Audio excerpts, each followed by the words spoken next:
Olá, tudo bem? Nosso assunto de hoje é o poder da visão e da unidade.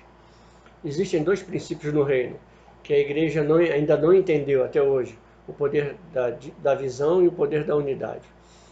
Qualquer negócio de sucesso, empresa, organização, igreja, ministério, família, nação, só tem sucesso quando essas duas coisas andam juntas, unidade e visão. Você foi criado por Deus para cumprir um propósito. Nenhum ser humano veio à Terra sem um desígnio, sem um propósito. Você não é um erro, você não é acaso da natureza. O propósito provocou o seu nascimento. Todo ser humano vê o seu propósito, mas muitas vezes não crê no seu propósito. Por isso, é importante entender o propósito e a visão. O maior dom que Deus deu ao homem não foi a vista, mas a visão. Porque a vista é uma função dos olhos, a visão é a função do coração. Os olhos mostram o que é, a visão mostra o que poderia ser. Então a visão é a fonte da esperança e o fundamento da coragem. Um deficiente visual pode não ter a vista, mas pode ter uma visão. Um crente sem propósito pode ter a vista e pode não ter uma visão. Então, os limites da visão. O inimigo da sua visão é a sua vista. A vista é limitada pela capacidade dos olhos. A visão só pode ser limitada pelos obstáculos da sua imaginação. A vista te restringe ao presente, mas a visão te libera para o futuro.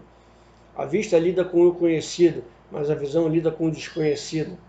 A visão é poderosa. Você nunca foi criado para viver pelas vistas, mas pela sua visão. Nunca confie em seus olhos.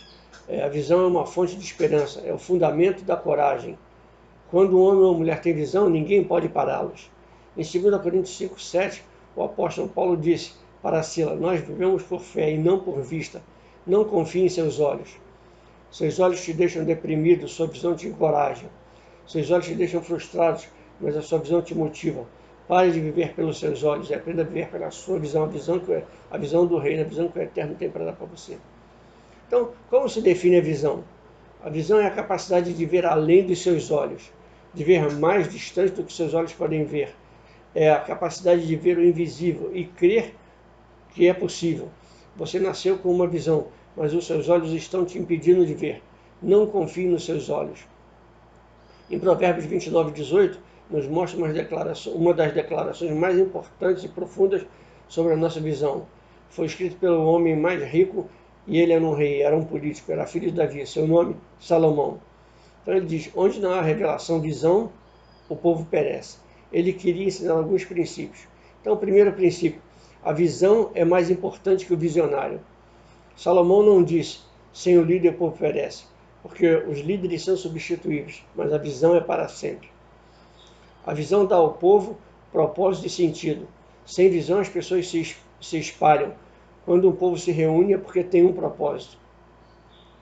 Sem visão o povo não tem disciplina. Perecer é uma palavra hebraica que quer dizer disciplina própria. Perecer significa dizer ou perder a própria disciplina, perder o controle próprio, a origem, sem domínio próprio. Visão cria disciplina. Isso é real na sua casa, na sua família, na sua empresa, na sua igreja, no seu ministério, no seu país.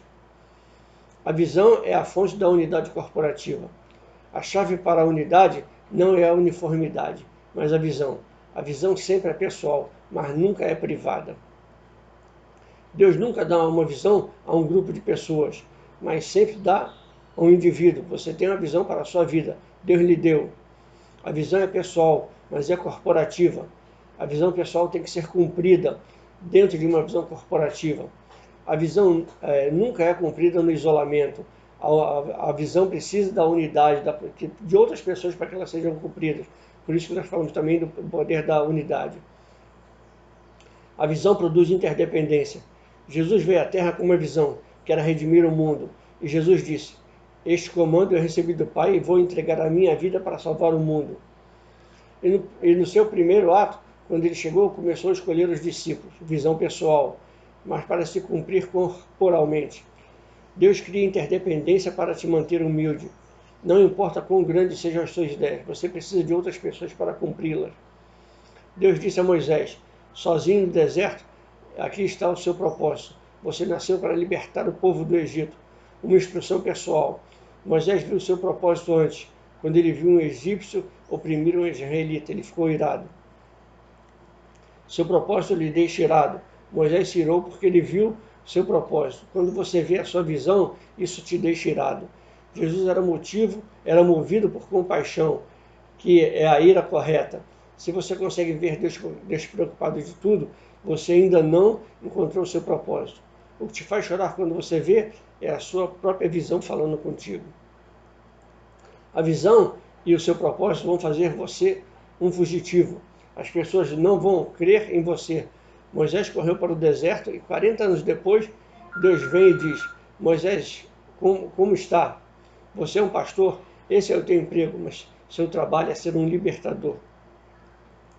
Seu emprego é o que você é pago para fazer. Foi treinado para isso. Seu trabalho é o seu dom. Você não pode aposentar o seu emprego, mas nunca o seu trabalho. Depois de 40 anos, Deus diz: Moisés, tem que terminar o que você começou. E ele respondeu: tenho medo, não posso ir para o Egito, estão me buscando, sou fugitivo, não posso falar. Deus fala: eu te fiz assim para você não falar mesmo. Em Êxodo 40:10, Deus fala: eu te fiz assim para ter certeza que você não falasse. Moisés fala: Senhor, manda outra pessoa. Está lá no versículo 13. Senhor significa dono. Não podemos usar essas duas palavras juntas, Senhor e outra pessoa. Senhor significa você é meu dono, você me criou. Mande outro significa que você cometeu um erro. Então aquilo que você nasceu para fazer, Deus lhe designou perfeitamente para isso. E até que você faça, não tem outro, você foi desenhado por Deus para fazer isso. Essa é a sua missão. Deus disse a Moisés: sei que você não pode falar, eu te fiz assim. No verso 14, o Senhor se irou nessa hora. Deus fala de Arão. Você tem uma missão que é libertar o povo, ou seja, seu desígnio precisa ser o desígnio de Arão. Se eu lhe curasse, Arão não teria o propósito da sua vida. Então, o seu propósito, Moisés, vai ativar o propósito de Arão. A sua vida dá a Arão a visão dele. Deus te dá a mensagem, mas dá a outro dinheiro. Ele falará com o povo por você. Você é o intérprete da visão. Então, a visão nunca pode ser cumprida em isolamento. A visão sempre será maior que o visionário. A visão é para gerações. Ela é transferível. A visão é cumprida em fases. A visão e o seu propósito possuem imagens. Então, eu quero entender que você entenda nisso. Que você foi criado com a visão, você não é um aborto da natureza, você não é um acaso, você não foi feito sem propósito, você foi feito com um propósito. Basta você buscar qual é o seu propósito, basta você abrir a sua visão, pedir ao Senhor que tire as escamas dos seus olhos, porque o príncipe desse mundo chegou ao entendimento de muitos. E se o Senhor tirar a escama dos seus olhos, você vai ver a visão que Deus quer para a sua vida, a visão que Ele te colocou, para onde você vai ser ativado, o que você tem que fazer, qual o propósito que você tem que fazer. Para isso você tem que levantar a mão para Ele e falar: Senhor, ergue-me aqui, usa-me a mim. Senhor, se precisar mandar, manda-me a mim, não manda os outros não. E é isso que o Senhor quer ouvir de mim, de você. Que você esteja pronto, você tenha a visão dEle, e se você tiver a visão dEle, você compartilha o reino e vidas vão ser salvas para esse reino. Eu quero te abençoar em nome do nosso Rei, Senhor e Salvador Jesus Cristo, e declarar para você: ainda dá tempo.